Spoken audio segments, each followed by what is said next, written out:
it fit for purpose? That was factor one. Factor two was the capacity. So questions about, the resources and skills amongst local authorities and combined authorities and others that are using the data to actually use it in a way that is useful to them. So there's a sort of second question or second factor around capacity. And then the third factor actually was around incentives. And in some respects, I think this is probably the most important factor, which is actually, are there meaningful reasons within the system, the local economic development system, that mean that data and evidence are actually used in policy design and delivery? And it's very much going beyond the rational choice theory. So, thinking about to the extent to which those three issues, data, capacity, and then incentives, are working off each other and working into each other to create an environment, create a system where data is used to inform policy development, which then hopefully improves the policy design and the policy impact ultimately. So that's the sort of thing that we want to try and unpack and explore this morning over the next hour. And we've got a fantastic panel, as I said, to work through some of these issues. We've got Becky Tinsley, who's head of ONS Local. We've got Emma Hickman, who's head of Subnational Statistics and Analysis at the ONS. Christopher Pope, who's Principal Research, Digital and Information Strategy at Greater Manchester Combined Authority. And my colleague, Paul Swinney, who's Director of Policy Research at the Centre for Cities. So that's our panel. So the way we're going to do it is that Becky's got some slides to talk us through what ONS Local is doing, how they do it, how they think about it, what some of the benefits, what some of the impacts have been. She's going to do that for about 10 minutes or so. And then Christopher will follow suit and say a little bit about how GMCA use data to inform what they're doing as well. And that, so two sets of presentations. And then Paul will come and gives a quick lot of reflections, similarly from Emma, and then we'll open it up for a bit of a conversation between our panelists and with you. So as always, if you've got queries, questions, comments, use the Q&A function at the bottom of the screen, put them in there, and I'll throw them into the conversation with our colleagues when we get to that point. Don't wait until they've all finished. If you've got thoughts already, which I'm sure many of you have, put them in and I'll keep an eye on them and I'll pitch them in. So that's the way we're going to do it, and we'll be done by 12 o'clock. So Becky, over to you. You're going to share some slides, talk us through a little bit about what ONS Local are doing. So Becky, the floor is most definitely yours. Amazing. Thank you very much, and good morning, everybody. I'm just going to get my slides up on the screen and hope that Perfect. Is them sharing okay. Yep, that's great. Brilliant, thank you. So good morning. Brilliant. Morning, everybody. So I'm Becky Tinsley. I'm Deputy Director for ONS Local, and I'm going to talk to you a little bit about the ONS Local service and more widely what we're doing across ONS, particularly with Emma, who runs the sort of sister division to mine, to produce more subnational data and make it more available to our local stakeholders. So I'm going to start by talking about how we established the ONS Local service, and then tell you a little bit about some of the things that we've been doing to support local areas. So the context and backdrop of this is thinking about the kind of cry for more granular, more subnational statistics, and that's happened through a variety of places. So the Allsop Review in 2004 and the Beam Review in 2016. In December 2021, the GSS Subnational Data Strategy was launched, and that followed very quickly by the Levelling Up White Paper in February 2022. So this was a driver behind work that we were doing with now the Ministry of Housing, Communities and Local Government, with their previous government driver for levelling up. So the ONS Local service is a service, a bespoke analytical service, where we have analysts who are based in each of the regions in England, but we also have a presence in Wales, Scotland and Northern Ireland. And when we set up the service just over a year ago, we ran a series of roundtables in each of the regions and also in the 3 devolved nations, so that we could properly co-design the service, so that we could understand what might be needed in the different regions, so that we could promote the service, but also learning from previous models where we had regional analysts previously. We've developed that iteratively, so I think we probably spent the first 6 months sort of building those relationships with our local stakeholders, and now we're sort of more sort of maturing the service, and I'm going to tell you a little bit more about that in a second. Yesterday we also published our monitoring and evaluation report for the second year of a 3-year project to look at levelling up subnational data or increasing the amount of subnational data available. So we'll make sure that you've got a link to that if you're interested. But what we're really interested in learning is what we're doing well, but what we need to improve on so that we can make the final year really, really successful and build towards the future. The ONS Local service is underpinned by 5 pillars: analytical, data, network, strategic, and building capability. And rather than talking you through each of those now, I'm going to illustrate those with some examples. So one of the first things that we've done is done a good look at the different types of users who use our service, because we know that varies from region to region, but also within each region and each devolved nation, there are different types of users. So we've got our information hunters. So generally these people want an answer to a question or a one-off basis on their question, and it may be topic focused as opposed to geography focused. So these types of users tend to work in either businesses, other government departments, think tanks, or in academia. Master data manipulator, so these users have got a focus on getting the data they need to perform analysis, often asking ONS Local to provide bespoke cuts of data. Alternatively, they'll ask for technical or analytical assistance for special projects where they don't have the skills or the capacity. So these types of people, types of users may work in mayoral combined authorities, in the devolvement administrations, or in a few of our councils.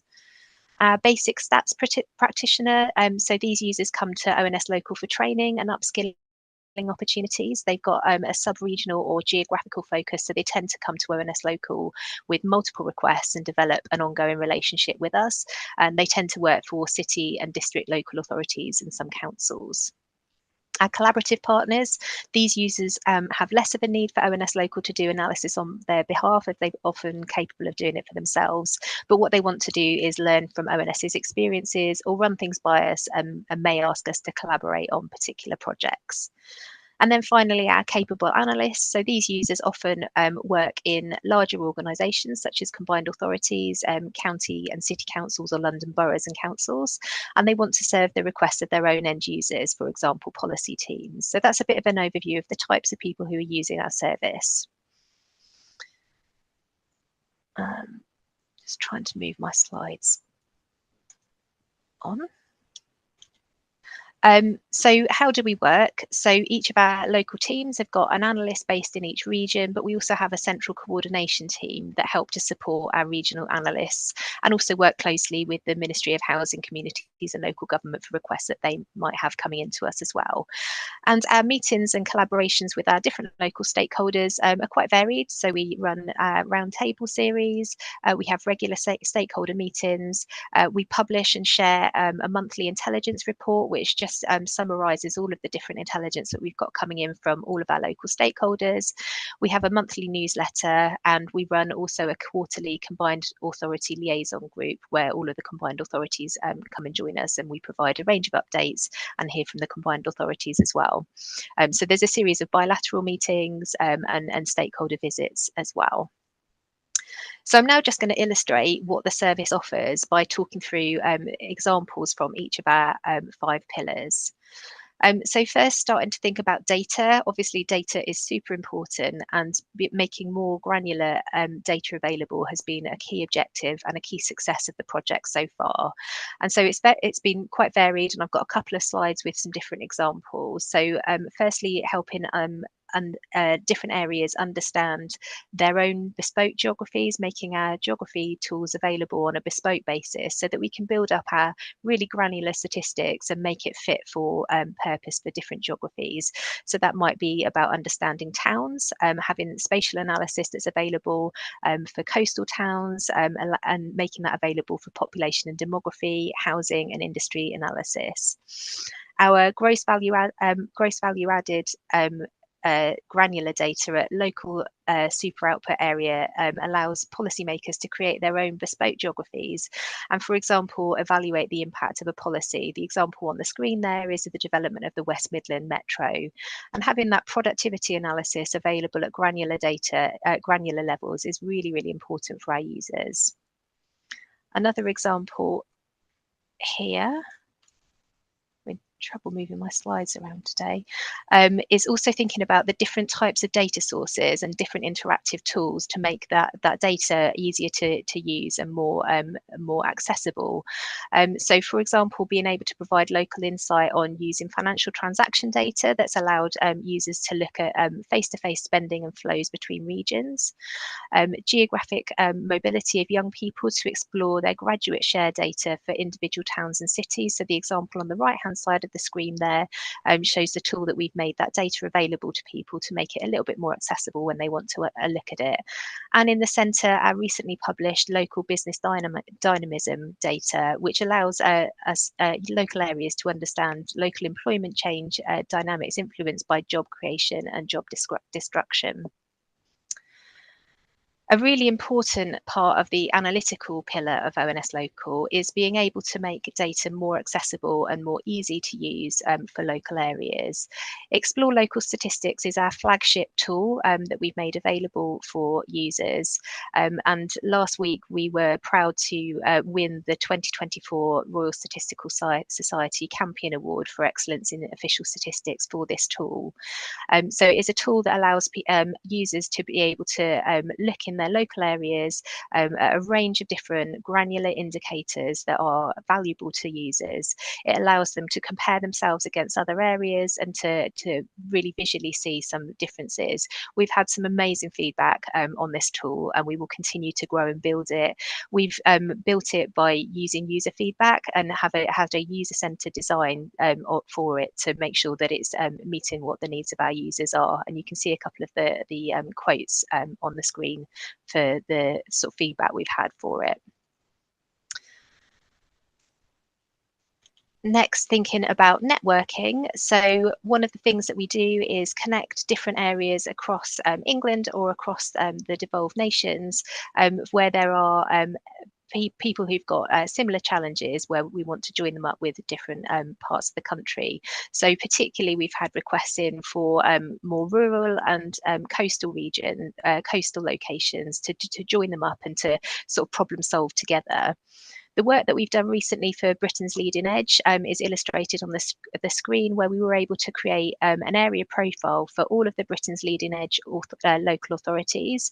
So these are local authorities who have more rural in nature. They perhaps have sort of a less sort of urban centre to them, and actually we wanted to make sure that they had the evidence available to them to understand why they were an important voice to be heard in local analysis. So we produced an array of indicators for these local authorities, but also as a collective to compare against England, just to see where they are different and where they're adding value to the economy.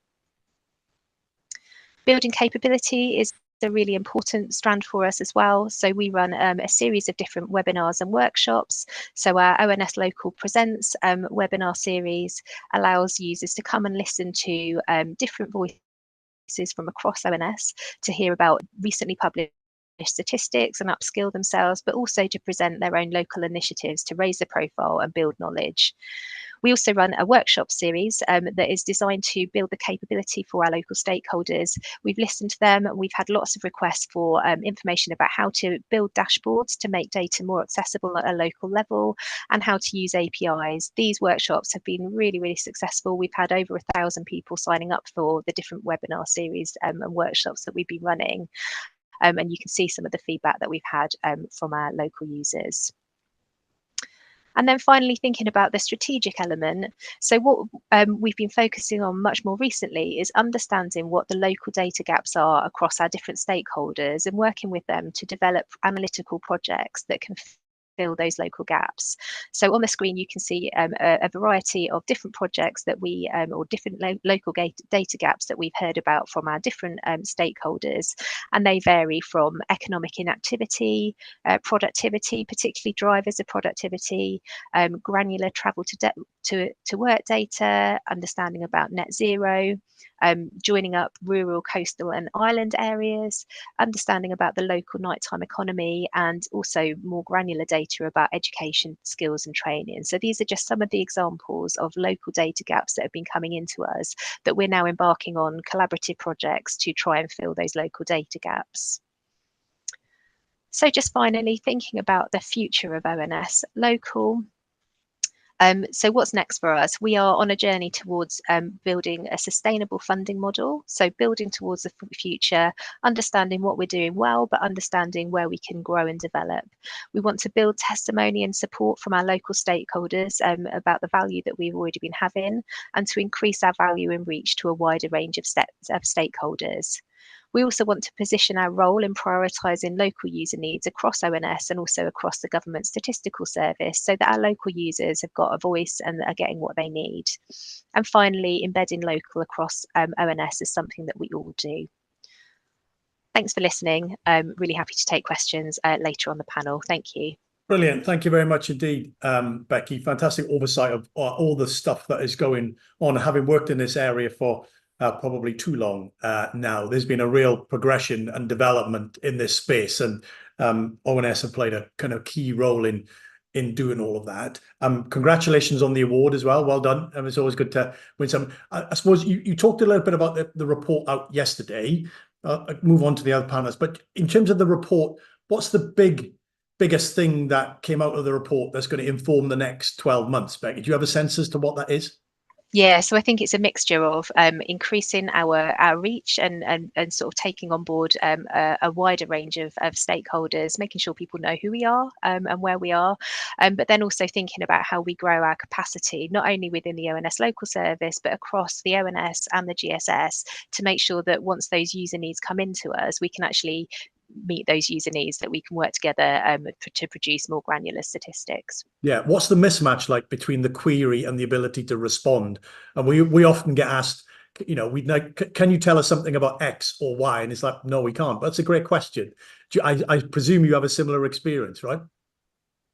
Yeah, we for sure we do. At the moment, I think we're quite at capacity. So I think thinking to the future is massively important for us. I think this sort of change in government and the continued and increasing priority on local is going to really support our case to build towards the future and to increase our capacity to deliver.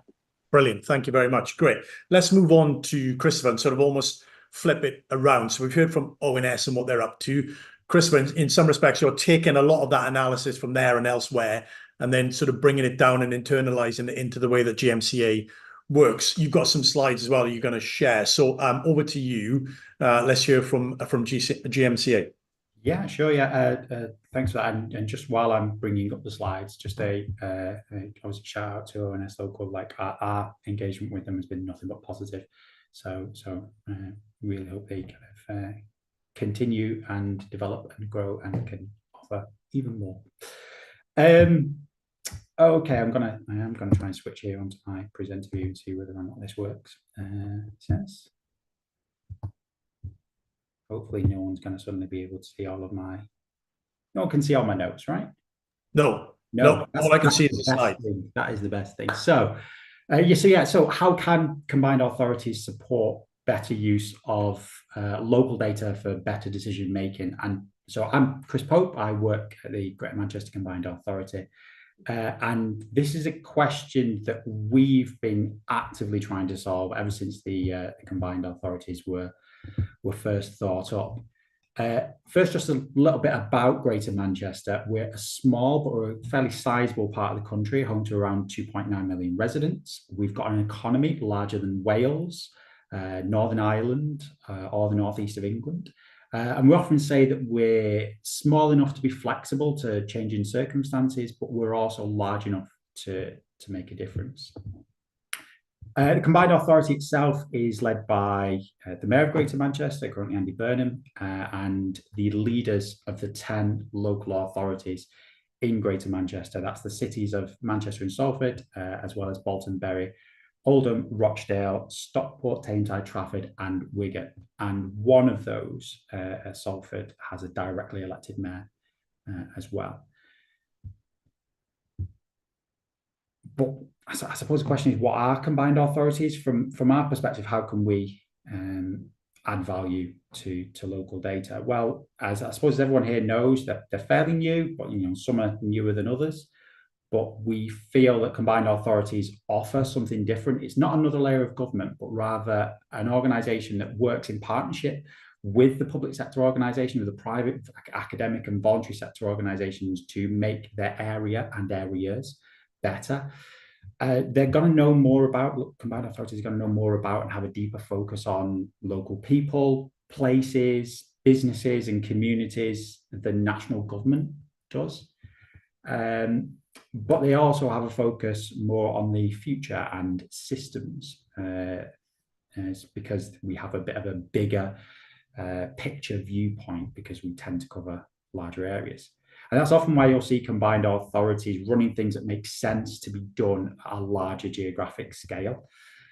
That's something that's not best nationally delivered, but also not necessarily best locally delivered either. Services like waste, adult skills, transport, services that matter at a city regional level, and services that match resident views of geography. For example, I live in Stockport. I travel through Manchester and Trafford to get to Manchester city centre where I work.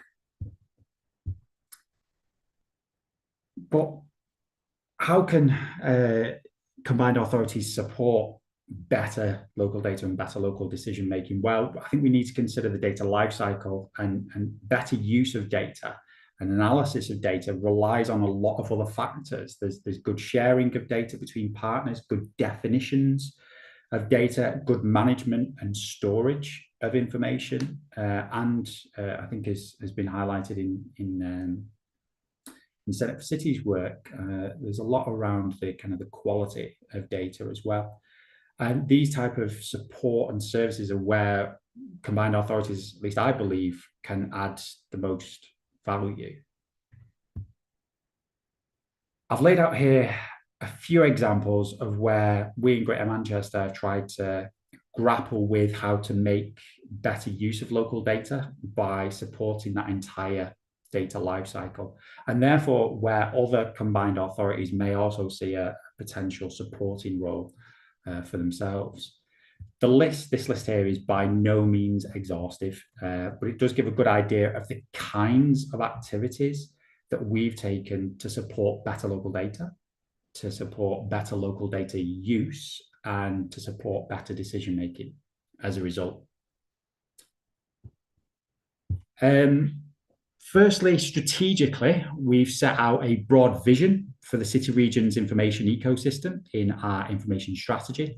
And this document identifies 6 missions that's going to help us make a better information ecosystem in Greater Manchester. One that acts more responsibly and ethically with information and not just with data.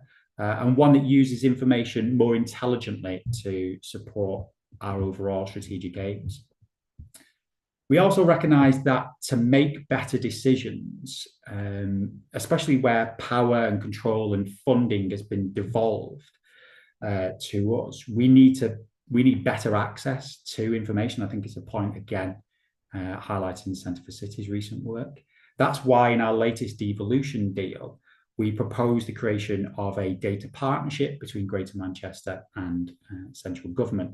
We can't make well-informed decisions if we do not have access to the same information that civil servants do when making the same decisions nationally. For example, how are we going to make well-informed decisions about business support if we don't know which organisations in our area are already benefiting from R&D tax credits? So likewise, the information generated at a local level from devolved funding and from the use of powers will be incredibly beneficial for central government in making decisions nationally. And the aim of the data partnership really is for a true partnership. And part of that might involve things like parity of esteem between local and national data, especially given the GVA stat kind of quoted above. So what else can we do operationally? Well, we're trying to put a lot in place. There's a lot to do, from kind of creating a data mesh in Greater Manchester to developing knowledge transfer partnerships with our local universities on issues like AI risk assessment tools. And all of this supports better, more secure and more informed use and sharing of local data. We're already delivering a digital platform for the city region with tools that support safe and secure information sharing and matching. And that's enabling or better enabling our supporting families work. But our information governance team is also developing an information sharing framework, just a bit of a layout of what we're planning to do on screen there. And we're working with partners across the city region. Now, this is going to focus on shifting culture in organisations from being risk averse around information sharing to being risk informed by providing things like templates, guidance, and tools for the public, the private and the third sector alike. And in GM, we do work with a variety of local authorities, not just the ones in Greater Manchester, our surrounding authorities, and we work kind of with partners across the country. We work with public sector partners, with academics, with businesses, VCSE sector every day to make Greater Manchester, and this is our strapline, to make it greener, fairer and more prosperous. And good local data, good information and analysis sits at the heart of that. And combined authorities up and down the country can really make a big impact here.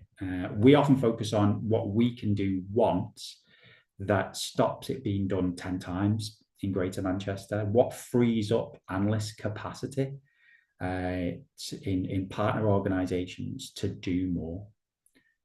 An example of this is our Digital Exclusion Risk Index. It began as a fantastic model actually developed by Salford City Council that shows the likelihood of Salford residents in particular being at risk of digital exclusion. And we realised that colleagues across Greater Manchester and across the UK were attempting to do the same thing. So we took the model and we expanded it to the whole, not just the whole of Greater Manchester, as you can see on the screen there, but to the whole of England, Scotland and Wales. We made the data, the calculations and the Data Explorer tool, the Tableau tool that we built, open for everyone to use. And we use the DERI itself, the Digital Exclusion Risk Index itself, to help us in targeting some of our digital inclusion activities on those areas where the likelihood of digital exclusion is the highest. Recent work with ONS as well is looking at some work we originally developed with Local Government Association. It's called Espresso. That stands for the Estimated and Simplified Public Revenue and Expenditure Standardised Statistical Output. I clearly like coffee and I must have had several when I thought of that name. In short, it's a tax and spend tool, and it's a data set that goes alongside that as well. It collates information from across multiple government departments and agencies to show the total tax take and the total public sector expenditure in local authority areas, and it tries to break those down as well into individual spending categories, individual tax categories. And again, this data set and the tool is made open for everyone to use. And because it's kind of covering the entire country, it allows comparison. It allows others to use that and to free up their time in what they would have been doing, collating that information, and just being able to use the data straight away. That collation aspect, collating data, especially across larger areas, can really add value and start to make the information that we do collate more findable and more accessible. Our planning and housing team have worked with planners from across our 10 local authorities to bring together some of the data sets that they regularly publish into a single data set for Greater Manchester. Not only does this help us to better understand our area, because we get that whole city regional perspective. But it also helped in identifying some of the need for housing in Greater Manchester as part of our joint spatial plan, Places for Everyone.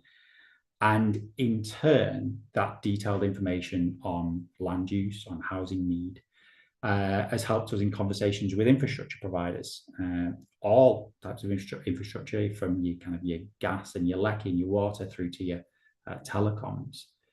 It's helped us with conversations with them to understand both where future demand's likely to come from, but also where future investment is needed. And we all know data standards are key to this. We're all aware that sometimes each local authority publishes what should be the same data set in a completely different way to their neighbours. And that's why, in order to collate the information and publish it on our geospatial mapping platform, Mapping GM, we first needed to identify data schemas from the ground up.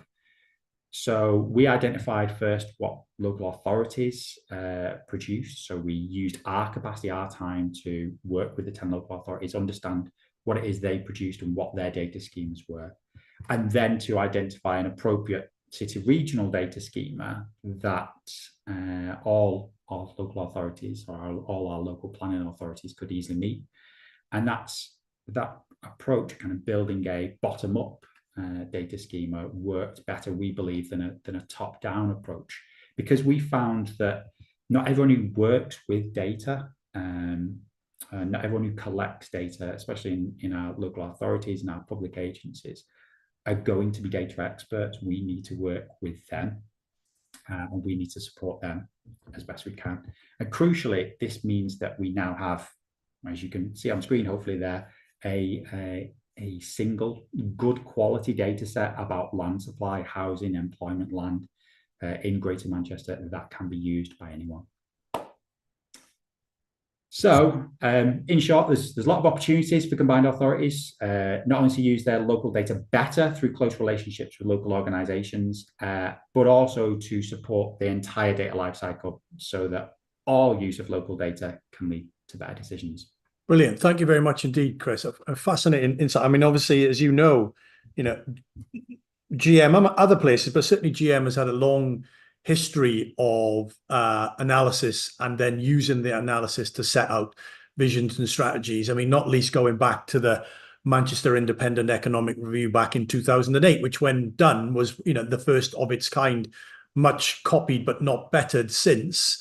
So it's an interesting sort of historical dynamic about using analysis in order then to determine what it is that the place needs. And to come back, one of the other things you touched on was the access. I think that's an interesting question that we, not just from ONS, but actually from other government departments that set on quite a lot of data that would be incredibly useful to us in trying to understand what's going on. So we'll definitely come back to that when we get into the conversation. Maybe get Becky and Emma to say something on that, how ONS finds working with some of the other government departments, encourage them to open up some of their data sets for further analysis. But Paul, just initial or early reflections from you based on what you've heard from Becky and from Chris, and obviously the work that we've been doing ourselves.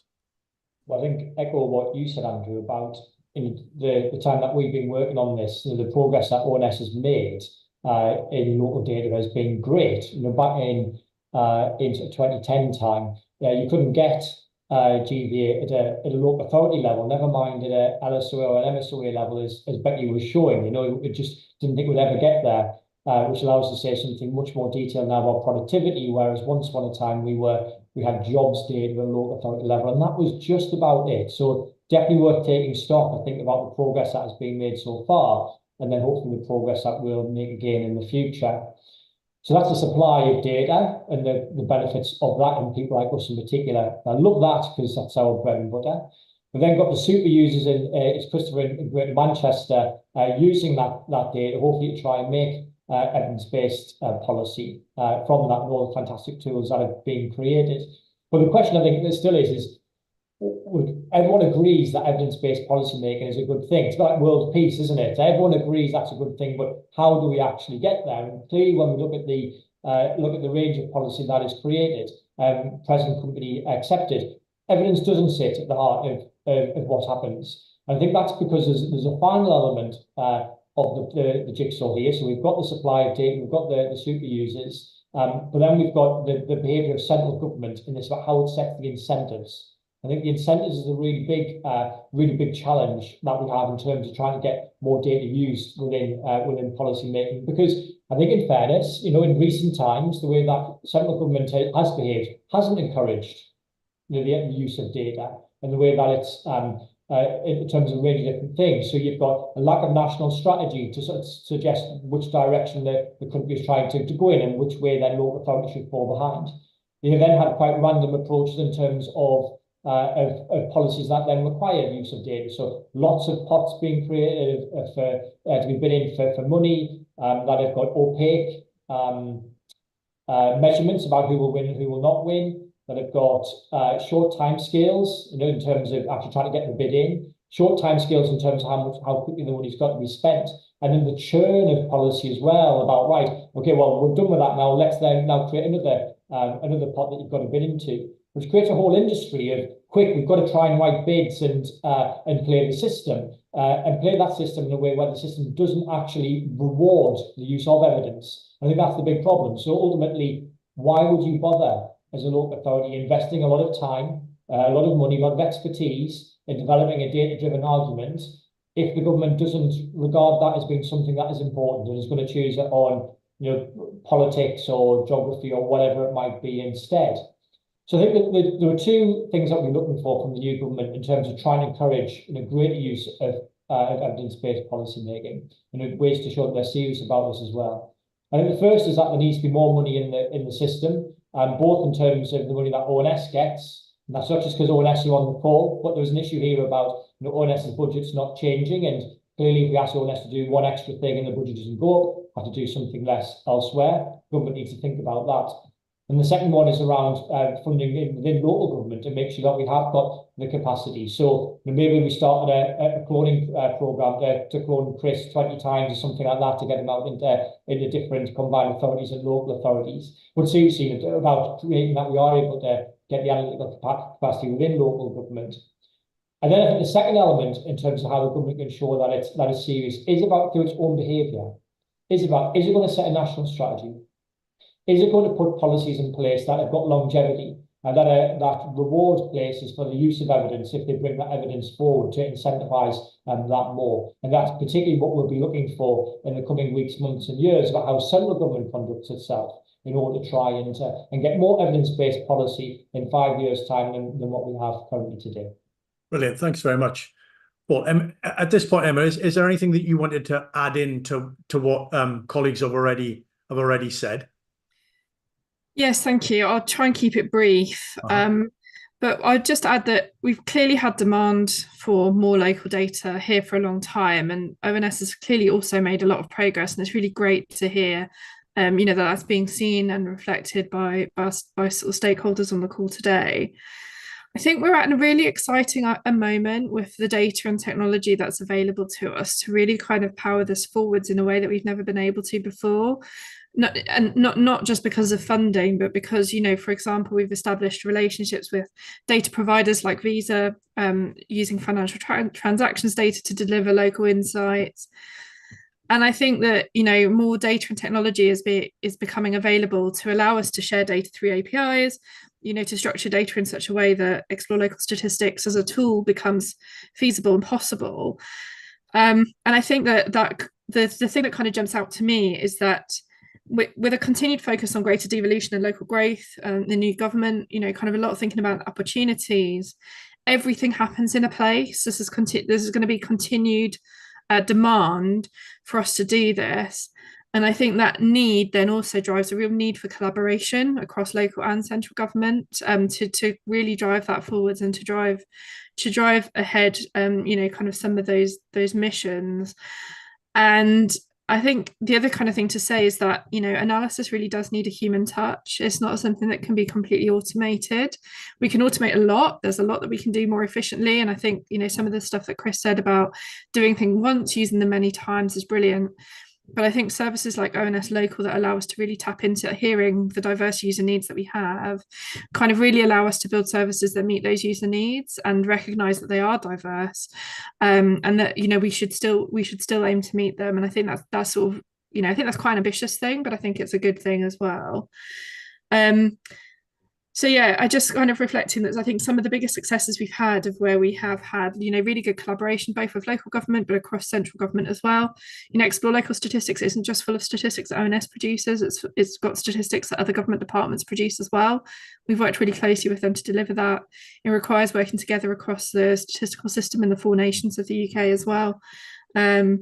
You know, and I think that we can probably expect the new government will be a bit different in terms of how they interact with our data, what kind of tooling and things, you know, that they expect. And so I just think, yeah, I just my main reflection is just, you know, what an exciting time to be taking some of this work forwards with all the tools, the data, the people, the sort of desire to collaborate that we have. Brilliant. Loads in that, and lots to discuss, and we've got a little bit of time, not too much time, but I mean, let's try and artificially try to think about on the supply side of the data and then the demand for it and the use of it. Emma, you just said, you know, there's some new opportunities to bring in different data sets, both from the private sector, but also from different bits of the public sector. When you reflect on the successes or the weaknesses, what makes it, what unlocks that opportunity, and what does it make it happen? I know that, you know, you've got access to Visa and you get access to some departmental generated data. What do we learn from that? How do we replicate that? How do we scale that? You know, what can we take from the examples that you've got in your head? Yeah, what a good question. If I take GVA as an example, I think Paul Swinney mentioned, you know, we never thought we'd get GVA at that level of granularity. The really, really important piece of information that allowed us to unlock that is VAT data from HMRC, along with interdepartmental business register, so that we could apportion basically GVA down to local units, and use those, you know, use that as an aware, use employees. So we do make an assumption. We kind of assume that all employees are equally productive. It may or may not be true, but it's not an unreasonable assumption, and that allows us to kind of get to that granularity. So in order to do that, you know, ONS has worked for a number of years with some of those partners like HMRC to make sure that our systems are secure enough to handle that data, that we kind of mitigate any kind of security risks. We've been very, very careful in terms of how we've managed disclosure control of that data set. So we've needed to develop some quite innovative methods that mean that we're not disclosing anything about particular organizations, and that that sort of privacy is really, really important.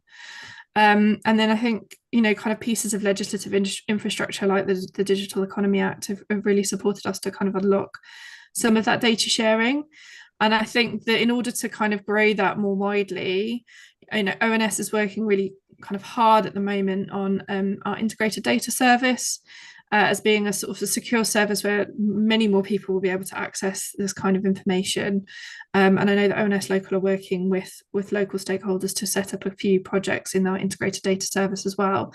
So that's, again, just making sure that we've got the right legislation, data sharing agreements in place to use that data in a secure way, and that everybody who's working with it really understands some of the risks and the opportunities of working with that information. Yeah, that's great. And that talks a little bit to Paul's point about creating overarching conditions, contextual conditions that actually encourage and support data facilitation, data access, data use, you know, and then we can expand beyond some of the more enlightened users. Becky, come in on this around the sort of interaction between, you know, crudely what ONS does and all the data that it produces and then organizes brilliantly, and then, you know, how that interfaces with other bits of the public sector, the private sector. How do you know, what we found, what makes a difference in terms of really making some progress on that? And get Chris to come in on this question as well.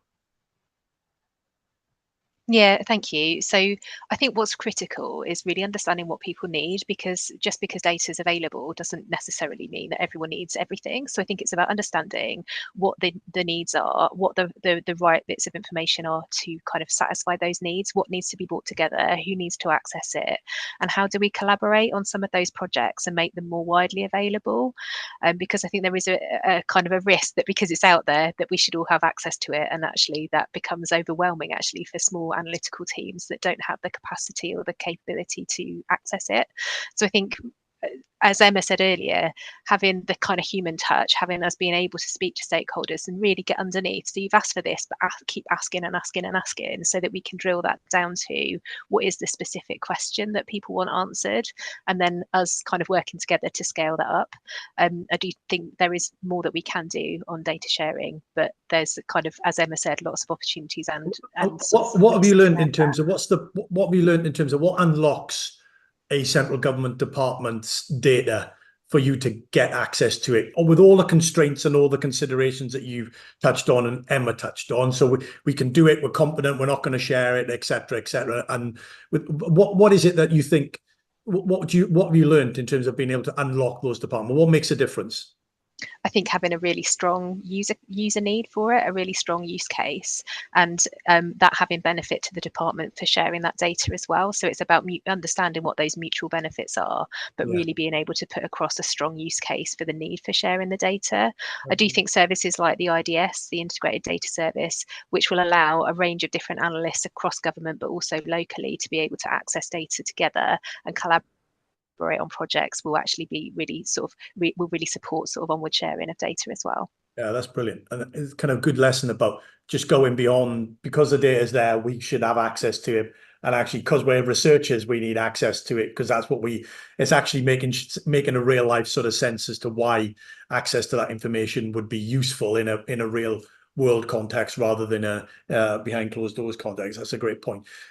Chris, come in on this, and so reflection on that, but also, at GMCA, what's your sense as to the ratio between national data that you're getting access to and kind of drawing it down to GMCA vis-a-vis local data that you're accessing because it's been produced and generated by the local authorities or by yourselves that you're dragging up to the GMCA level? Give us a sense as to what's the ratios on that?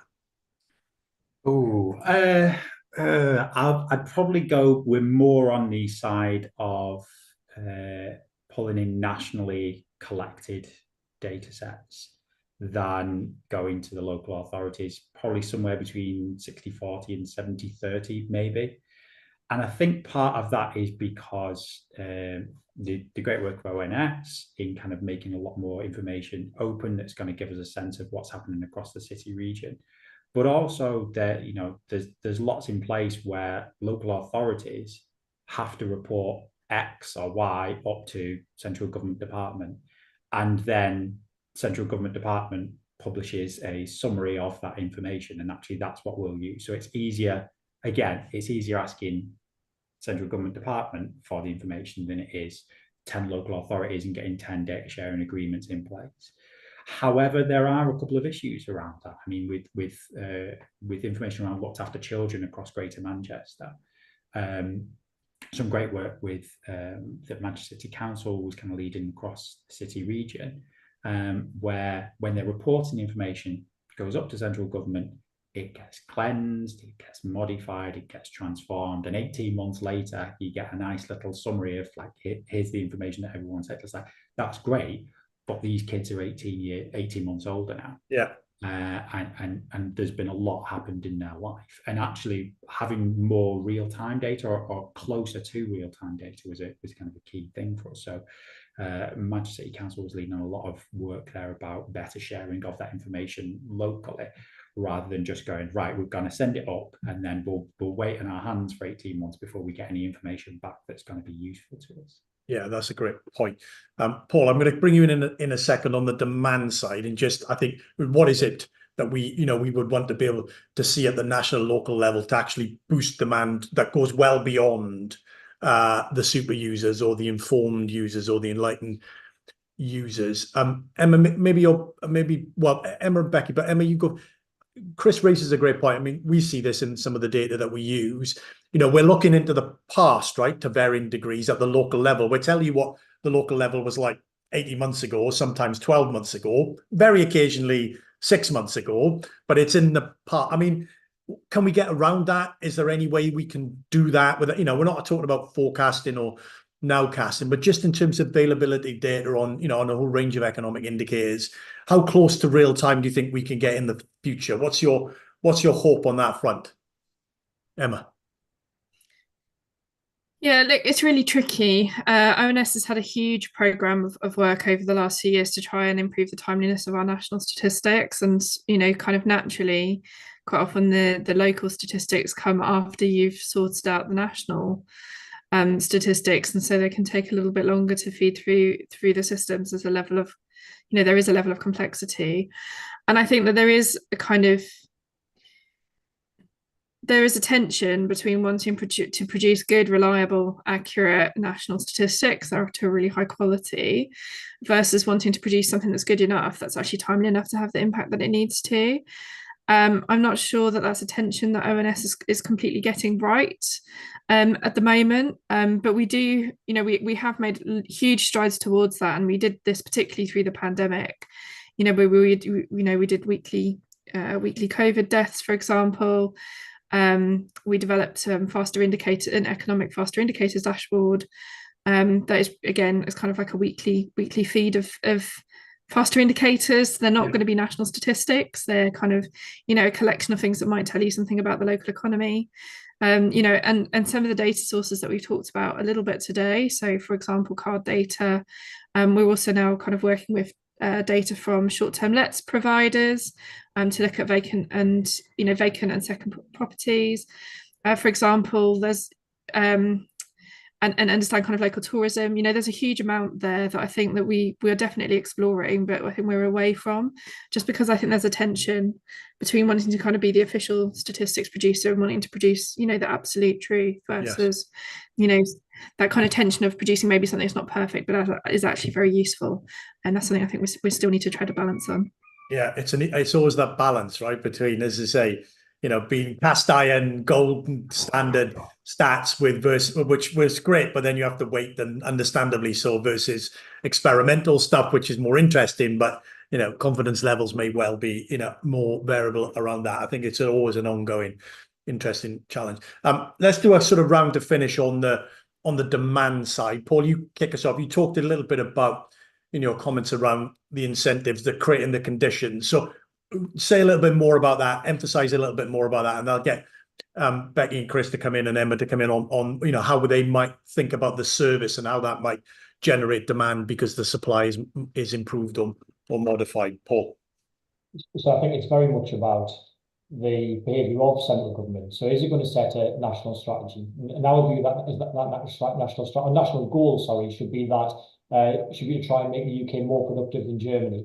That's something that is very tangible, very measurable, and something that's very easy to understand as well. And if that's set in place, then hopefully everything else then falls in behind, which is, when it comes to then doing local plans, which the local growth plans which the government is about to ask local authority or local areas to do, they all fall into trying to hit that overall goal, and then hopefully using evidence under that to say, well, we think that this is the problem here.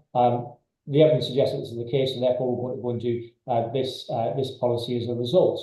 And I think just through something as simple as that, hopefully incentivises evidence rather than we're not really sure what it is we're trying to achieve. Some people think it's this, some people think it's that, and then we're going to cherry pick some data to sort of suit our own ends rather than we're trying to meet this overall goal. Then you have things around stability of policy, around sort of having long-term deadlines rather than sort of short turnarounds. But also I think evidence evaluation of policies as well is very important. It's not just a case of, okay, well, yeah, use evidence, but we're just saying that at the start and there's no recourse if you don't use evidence. Actually, through the life of having put a policy in place, let's go back and evaluate and see what's happened and see whether that was the right route or not. I think all those different things can change the way we approach that. Again, more money in the system is going to be an important part of that too. There's no point in having incentives in place and having data in place if you literally haven't got people there who can use it. But I think there's also probably an understanding required about the capabilities of different areas too, because clearly a large combined authority is going to have more capability to do some of these things than a small district. One answer to that could be that we give the districts lots more money, but actually I just don't think that's ever going to be the situation that we find ourselves in. And I think the reality will be that we will have these different users that, like you set out at the start, and we should lean into that and try and support the super users where we can, while also giving the less experienced users support where they can, but also appreciate that they probably never will be at the same level. We should be comfortable with that and support those who are really are the cutting edge to push further rather than just trying to provide a universal service. Yeah, great, excellent. I agree with that. Becky, you carry on. So, in terms of boosting demand, both in terms of the amount, but also, very crudely, the quality of it. What do you think? What's going to make a difference? What would make a difference? What would you like to see? Yeah, so I think Emma said everything happens in a place earlier, and I think that's a really important mantra for central government to be hearing. I think the national policies are going to be successful because of success in local places, and for local places to be successful, they need the data available to understand where their starting point is, how they can assess and understand their progress, understanding where they need to invest across their kind of local area. I think that we've got a real opportunity here to provide a voice back to central government from our local stakeholders, which is something that ONS Local has already been trying to do. I think that's probably the most frequent conversation that we have with Chris and others at Greater Manchester, is making sure that that voice is kind of heard throughout, and just making sure that if more money in the system isn't a reality, making sure that the money is being put into the right places. Yeah. Also thinking about how we can start small, how we can trial things in some smaller areas to demonstrate the case, to then build up on a more national scale as well, I think is really important. Yeah, that's great. That's great bits of insight and advice as well. Emma, you come in and I'll give the last word to Chris. What in terms of improving that sort of demand for the data and for the support around it? What you talked a little bit about, the Digital Act and that creating a different set of conditions. What kind of things would make a material difference just to the demand for analysis, the demand for data, particularly at the local level? Yeah, I think that from my perspective, we talked a little bit about evaluating policies. We need to evaluate the impact of spending time and money producing all of this data as well. And so from an ONS perspective, what we really want to see and what we really want to hear about is the impact that us producing all of this new data and these tools is really having. We want to hear how people are using it, because ultimately we hear how people are using it, we can say, oh, look, this is really good value for money. This is taxpayers' money that's being spent on this. We want to make sure that what we're producing is really, really good value for money, that it's being widely used, and that it is having the impact that we want it to have. So I think the more of that kind of feedback that we get, the better, really, in terms of sort of driving up that demand. And the more that maybe people who don't, maybe there's, the differences in capability, if Greater Manchester have been able to do something because you have the analytical capability, but a local authority district hasn't, maybe they can see that and go, actually, maybe that's quite easy to replicate now that somebody else has sort of led the way and done it. And so there is something I think about that, how do we kind of showcase collectively the power of some of this data, so that actually we are kind of driving that wider demand. Yeah, that's a great point. Exchange and just being able to see it's sometimes easier to follow in someone else's footsteps, even if the footsteps are different, that rather than feel like you have to go it alone or go it for the first time. Chris, come in, sort of final thought from you. I suppose, as I said earlier on, the demand for the use of analysis and data in GM has been long standing and at a high level relative to many, if not most, other places. What's the sort of lesson that you would impart to those listening about, how do we create the demand for the types of things that you've been talking about today? Well, I think part of it comes back to the supply issue. I think sometimes we discussed here, like mobile phone data, MasterCard data, the kinds of things that during COVID, local authorities were perhaps crying out for, but didn't quite know what to do with, or didn't quite know how they might get access to it. And having some kind of joint agreement, again, focusing on that doing things once rather than 10 or 360 or however many times would be incredibly useful. The public sector geospatial agreement is a great kind of starting point for that. You know, expanding that to be some kind of public sector data agreement might be incredibly useful, and that might involve kind of greater access to IDS. In my mind, IDS only means one person. It doesn't mean the integrated data service, unfortunately. But I'll switch it around for me and Duncan Smith to integrated data service in my head. Yeah. So I think there's a supply side there. There's something about kind of providing great supply there, but I think there's also something about pausing for incentives is kind of key. The transparency code, as an example, set several years ago, and quite a lot of the data on there is maybe not really used, not really wanted to be collected, not really, you know, and if we're going to have a mission-led government, a growth-led government, a growth-led country, then we need to kind of focus things like the transparency code on incentives that are going to generate growth. How can we open data that generates growth? How can we change the information that is created and demanded from planning reforms, for example? It's a big thing. House building is going to need a lot of data, and maybe we need to kind of focus on what information is needed to support that activity. Yeah, that's a great point to finish on. You know, the connection between what it is that you're trying to achieve and the information and the understanding that you need in order to, you know, to know whether you're hitting the right targets or hitting the right marks is a great sort of lesson, a great reflection, a framing point on which to finish. We could definitely carry on, but it's 1:12, so we definitely need to finish. As always, thank you everybody for joining. Thank you for my brilliant panel, Chris, Paul, Emma, and Becky. We'll make sure that all the resources and what's been talked about today is available on our website, as always, and you can get the slides and the recording as well. But until the next time, take care and stay safe. Thank you.